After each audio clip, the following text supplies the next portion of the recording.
Eh ano naman kung huli ka ng magnegosyo? Eh ano naman kung matanda ka na para magnegosyo?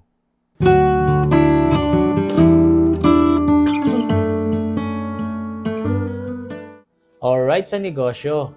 Pag-usapan natin sa video na ito, hindi pa huli ang lahat para magnegosyo. Gaya nitong produkto na to, isa sa mga sumusuporta sa atin na crunchy chili garlic ng Perlas Food.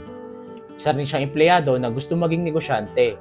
Kaya ikaw, hindi pa huli ang lahat. Ako nga pala si Roy Condes, isang entrepreneur. Kwento ko lang, sa buhay pagnenegosyo ko, dumaan din ako sa pagiging empleyado. Nangarap din akong magkaroon ng sarili kong negosyo, kung paano ko ito magagawa o paano ako magsisimula, tanong ko rin sa sarili ko yan.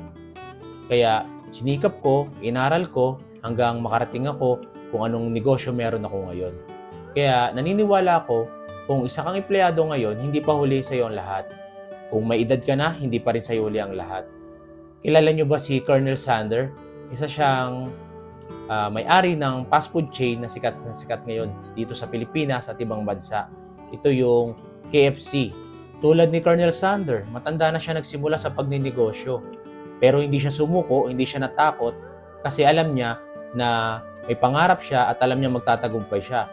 Nung sumabog ang KFC sa tagumpay, bata pa ba siya o matanda? Matanda na siya, di ba? Kaya naniniwala ako, wala sa edad, kung bata ka, matanda ka na, o maaga, o huli ka na nagsimula sa pagninegosyo. Ang mahalaga sa pagninegosyo, una mong dapat gawin, humakbang ka para makapagsimula ka sa pagninegosyo. Pangalawa, harapin mo yung mga problema at takot na pumipigil sa'yo para magnegosyo. Maraming mga klaseng problema na harapin mo. Mga sasabihin ng ibang tao, yung mga panahon na malulugi ka, at yung mga panahon na hindi mo alam kung bakit sobrang daming problema sa negosyo na kinaharap mo. Lahat yun pagdadaanan mo.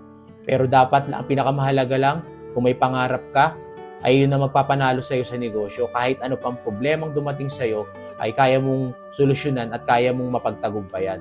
Kaya, wag na wag kang susuko at higit sa lahat, wag mong kakalimutan na humingi ng tulong sa Panginoon. Kaya wala sa edad, kung bata ka nagsimula, kung matanda, o maaga, o huli kang nagsimula, hindi yan na magdetermine kung magtatagumpay ka o hindi. Tandaan nyo, si Colonel Sanders matanda na, pero nagtagumpay siya. Huli na siya nagsimula, pero nagtagumpay siya. Kaya ngayon, kung nag-iisip kang magnegosyo, gawin mo. Naniniwala ako na magtatagumpay ka rin. Kung nagustuhan mo ang video na ito, please like and share para marami pa tayong ma-impluwensyahan ng mga susunod na maging entrepreneur. Oo nga pala, pakipollow na lang ako sa mga social media accounts ko na makikita nyo dito sa screen. Tandaan, halaman lang mahiyain, pero sa negosyanteng madiskarte, pamilya may makakain. Salamat, to God be the glory.